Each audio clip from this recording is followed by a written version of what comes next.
Hello, everyone, and welcome back to Fluent Thrive, where real conversations help your English grow. I'm Olivia, and I'm so happy you're here with us today. And I'm David. Hey everyone. Whether you're listening at home, on your way to work, sitting in a cafe, or just relaxing on the couch, we are really glad you joined us today. Seriously, it doesn't matter where you are right now. What matters is that you're here, you're listening, and your English is growing, even as we speak. That's something to feel good about. Absolutely. And you know, Olivia, before we jump into today's topic, can I just say I had the most interesting morning. Oh, really? What happened? So I went to get my morning coffee, right? My usual place. And there was a new person working there, someone I'd never seen before. And for just a second, I didn't know what to say. Like, how do I start talking to this person?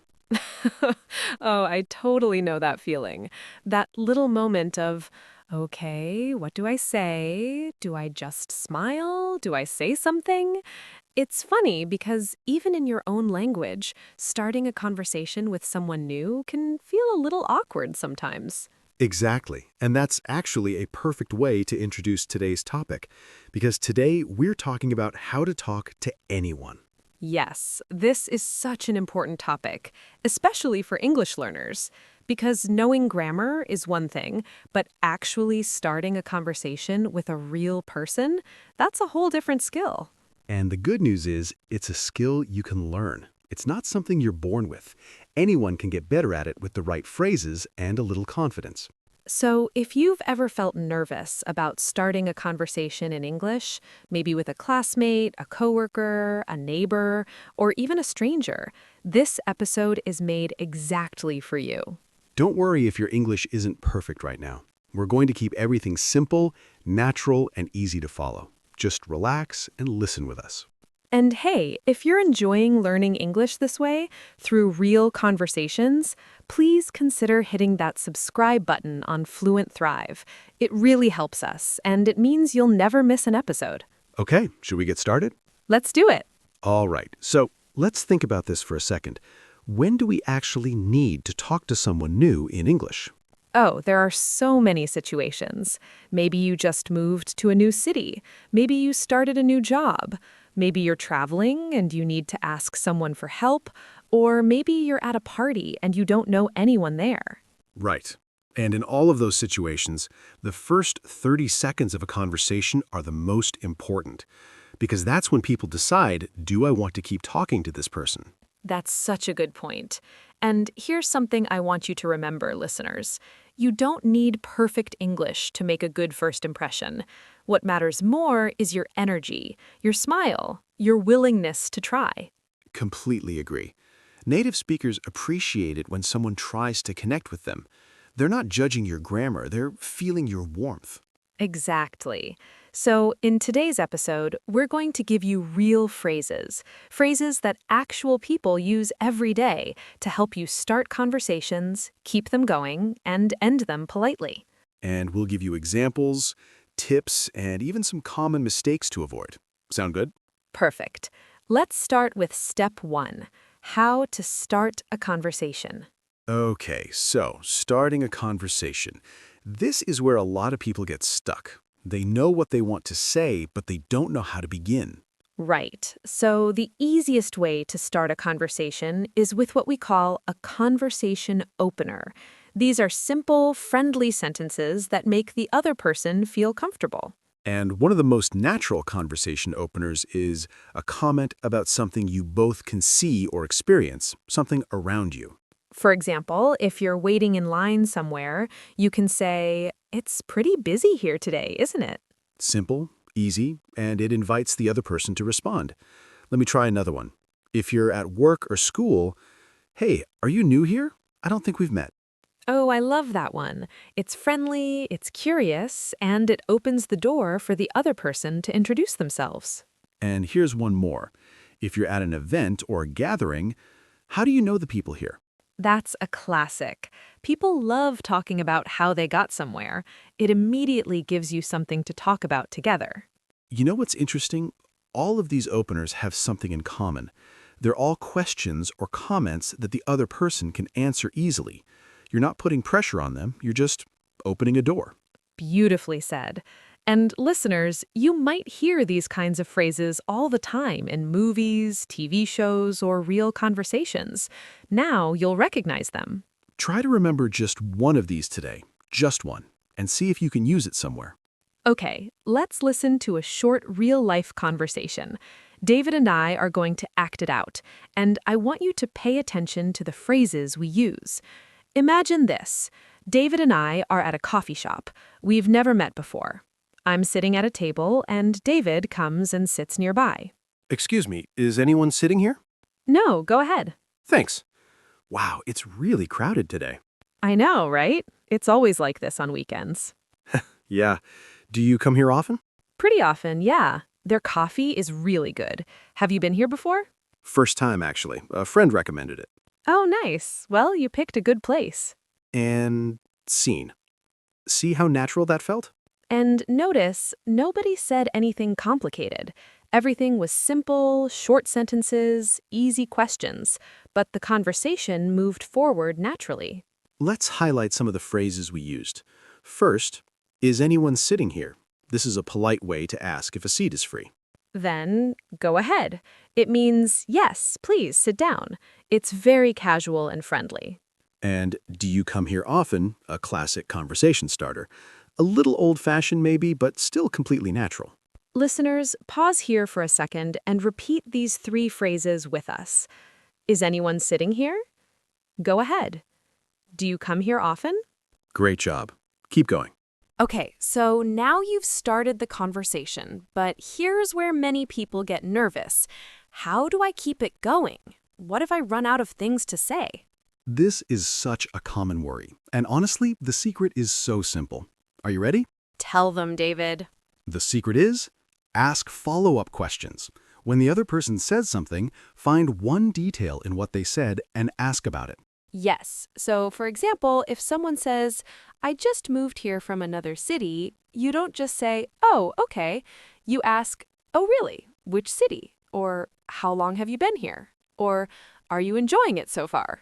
Each question is a little invitation for them to keep talking. And most people, honestly, love to talk about themselves. You just have to show genuine interest. And here's a tip that changed my own conversations a lot. Instead of just asking questions, share something about yourself, too. It makes the conversation feel balanced. Right. So instead of just asking, where are you from, you could say, where are you from? I'm originally from a small town, so I'm always curious about other places. Now you've asked a question and shared a little piece of yourself. That builds connection so much faster. If you're finding these tips useful, and I think you are, don't forget to share this episode with a friend who's also learning English. It really helps us reach more learners around the world. Let's do another mini conversation. This time, imagine we're coworkers who haven't spoken much before. It's a Monday morning at the office. Morning. How was your weekend? It was really nice, thanks. I went to a farmer's market on Saturday. Have you ever been to one? A farmer's market? Actually, no. I've always wanted to try one. Is it worth it? Oh, definitely. Fresh vegetables, local food, sometimes live music. It's a really nice atmosphere. That sounds great. Maybe I'll check one out this weekend. Do you usually go alone or with friends? Usually with a friend. It's more fun that way. You should try it. I just might. Thanks for the tip. Okay, did you notice something in that conversation? We used something really important. When Olivia mentioned the farmer's market, I didn't just say, oh, cool. I asked, is it worth it? And that kept the conversation alive. And then I gave details: fresh vegetables, live music, atmosphere. Details make conversations more interesting and easier to respond to. Here's a phrase I want you to remember from that conversation. That sounds great. This is one of the most useful phrases in English conversation. You can use it in almost any positive situation. Say it with us. That sounds great. One more time. That sounds great. Perfect. Write that one down. All right, let's talk about some simple but powerful tips for talking to anyone in English. Tip number 1, use the person's name. If someone tells you their name, use it once or twice during the conversation. People respond really warmly when they hear their own name. For example, that's really interesting, James. Or, so tell me, Maria, how long have you been here? It's a small thing, but it makes a big difference. Tip number 2, don't be afraid of silence. A short pause in a conversation is completely normal. You don't have to fill every second with words. Sometimes a small pause shows that you're thinking, and that's actually a sign of a good listener. Oh, I love that tip. I think a lot of English learners panic during silence, but native speakers pause too. It's natural. Tip number 3, smile and use body language. I know this sounds simple, but a warm smile does more for a conversation than 100 perfect grammar sentences. It tells the other person, I'm friendly, I'm open, I want to talk to you. And even on a phone call, smiling actually changes how your voice sounds. People can hear a smile. Isn't that interesting? It really is. So even if your English isn't perfect, smile, make eye contact, and show that you're engaged. That goes a long, long way. Okay, let's talk about some common mistakes. And please don't feel bad if you recognize yourself here. These are things almost every English learner does at some point. Mistake number 1, translating word for word from your language. Every language has its own natural rhythm and word order. When you translate directly, the sentence sometimes sounds a little strange. For example, in some languages, you might say something like, I have hunger. But in English, we say, I'm hungry. Small difference, but it matters. The solution is to learn phrases as chunks, not just individual words. Don't just learn the word hungry, learn the phrase I'm hungry, I'm starving, I could eat anything right now.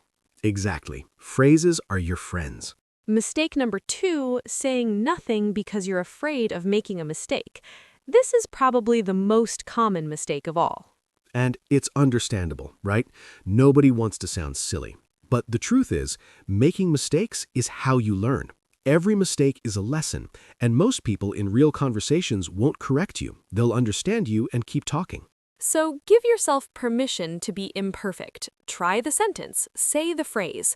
Maybe you'll make a small error, and that's completely okay. What matters is that you tried. And honestly, people respect the effort. They really do. All right, it's practice time. This is one of my favorite parts of every episode. We're going to say some phrases slowly and clearly, and we want you to repeat after us. Don't be shy. Say them out loud. If you're in public, you can whisper, but say them. Ready? Let's go. Hi, I don't think we've met. I'm Olivia. It's really nice to meet you. How do you know the people here? That sounds really interesting. Tell me more. I totally understand what you mean. It was so nice talking to you. Pause the video right now and repeat each phrase one more time on your own. Practice saying them naturally, like you're in a real conversation. Great work. Seriously, saying phrases out loud, even alone, builds your speaking confidence faster than almost anything else. Now we have a question for you, our listener. Think about this. What's the hardest part of starting a conversation in English for you? Is it finding the right words? Is it the fear of making mistakes? Is it understanding the other person's reply? Write your answer in the comments below. We read every single comment, and we'd love to hear from you. Your answer might even inspire a future episode. And here's another question. Have you ever had a great conversation with someone in English? What happened? Tell us the story. We would love to hear it. The comments section is your space to practice English too, so don't be shy. Write something, anything. We're cheering for you. Okay, before we wrap up today's episode, let's do a quick review of everything we covered. We talked about how to start a conversation using simple, friendly openers like, is anyone sitting here? It's pretty busy today, isn't it? Are you new here? I don't think we've met. We talked about how to keep the conversation going by asking follow-up questions and sharing a little about yourself, too. We covered some helpful tips, like using the person's name, being comfortable with silence, and smiling. And we talked about common mistakes, like translating word for word and staying quiet because of fear. The main message of today is this. You don't need perfect English to connect with people. You need warmth, curiosity, and a few good phrases. And now you have them. I think back to that moment this morning at the coffee shop with the new barista, and after everything we just talked about, I think I would handle it a lot better now. What would you say? I'd probably just say, hey, I haven't seen you here before. Is this your first week? Simple, friendly, easy. And that's all it takes, right? One small sentence, one moment of courage, and suddenly you're in a conversation. English gets easier every single day when you practice. Step by step, conversation by conversation, you are growing. And we are so proud of you for being here and putting in the effort. Remember, fluency isn't a destination, it's a journey. And every episode, every phrase, every conversation you have is a step forward. So go out there, or even stay right where you are and talk to someone today. Use one phrase from this episode, just one, and see what happens. We believe in you. We really do. Before we go, if you enjoyed today's episode, please give it a like. It takes just 1 second and it means the world to us. And if you're not subscribed to Fluent Thrive yet, what are you waiting for? Hit that subscribe button so you never miss an episode. We upload new conversations regularly, and each one is designed to help your English grow naturally. Share this episode with a friend, a classmate, or anyone who's learning English. Learning together is always more fun. Thank you so much for spending this time with us today. It was genuinely a pleasure. Take care of yourselves, keep practicing, and we'll see you in the next episode. Bye, everyone.